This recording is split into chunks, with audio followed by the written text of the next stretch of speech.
Mike Tyson's name echoes in the world of sports as one of the most electrifying and dominant forces in history. From the moment he stepped into the ring, Tyson became a phenomenon, his reputation built not only on his raw power, but also on an aura of fear that preceded him. Known as the youngest heavyweight champion in history, Tyson was a force of nature.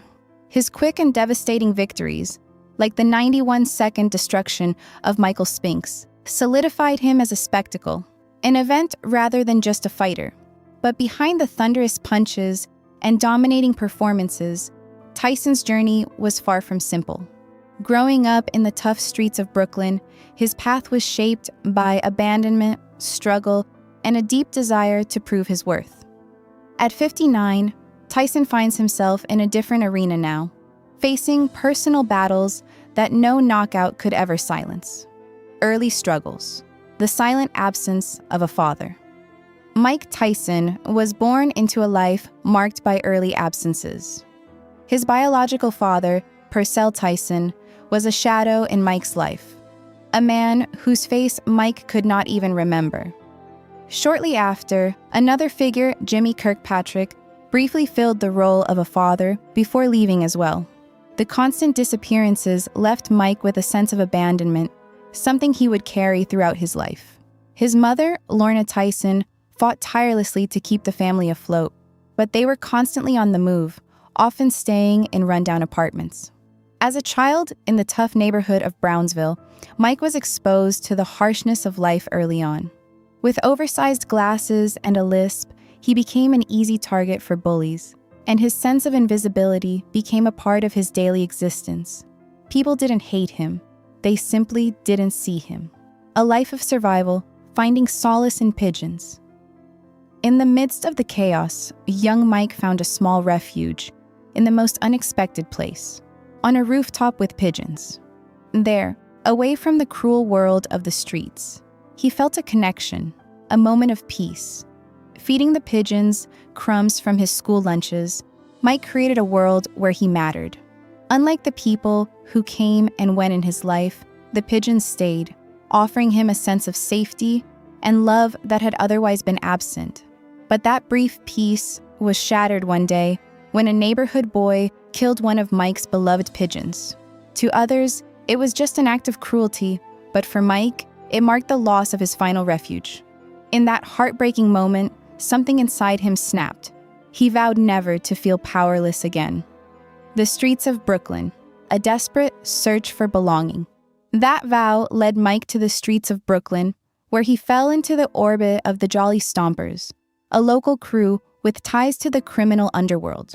At just 13, Mike began to immerse himself in the ways of the streets, running errands, following orders, and learning the harsh codes of survival. Trouble became a constant companion, and by the time he was 13, his name appeared in police reports more than 40 times.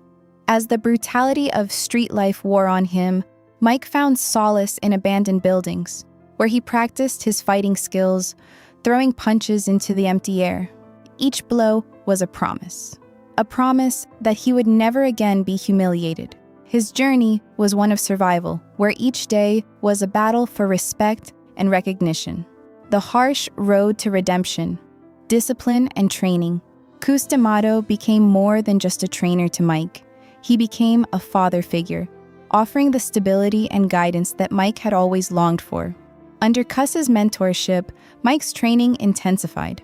The days were filled with grueling exercises, 4 a.m. runs in the freezing Catskill mornings, and endless hours of boxing drills that pushed Mike to his limits.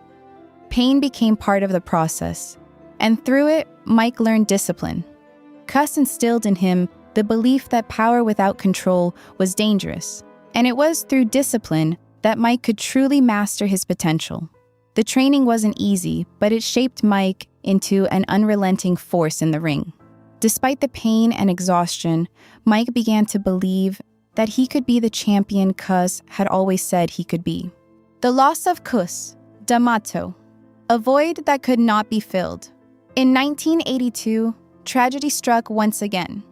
Mike Tyson's mother, Lorna, passed away, and the grief was overwhelming.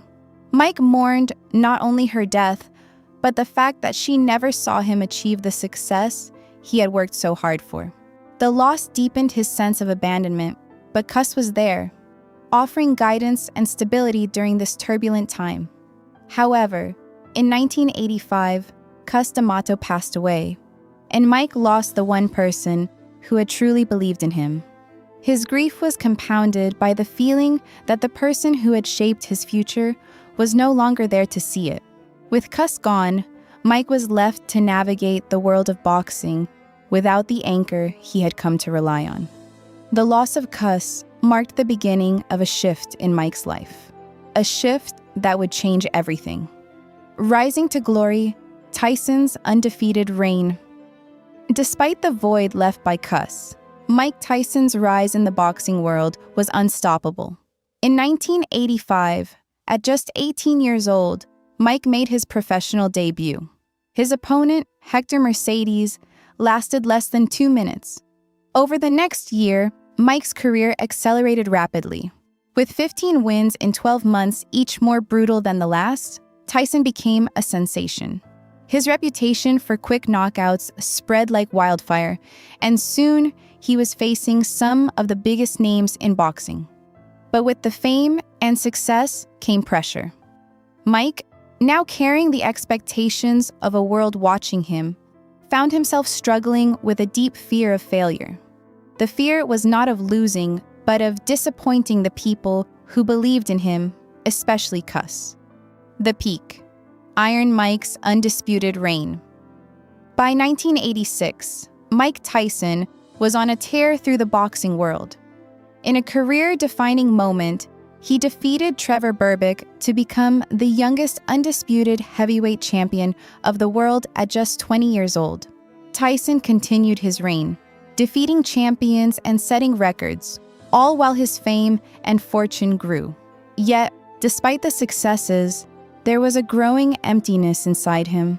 The nights were filled with the echoes of his losses that weren't just about the ring, but about the people who had been taken from him. Tyson's success became a double-edged sword. For all the wealth and accolades, he still felt the weight of the absence of the key figures in his life.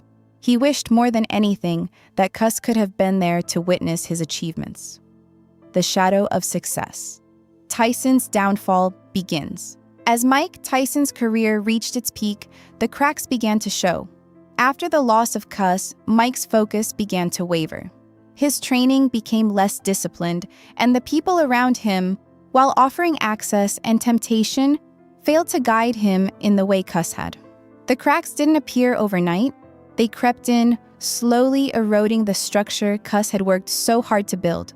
Tyson's personal life began to unravel, and despite still being undefeated, his reign in the ring became increasingly shaky.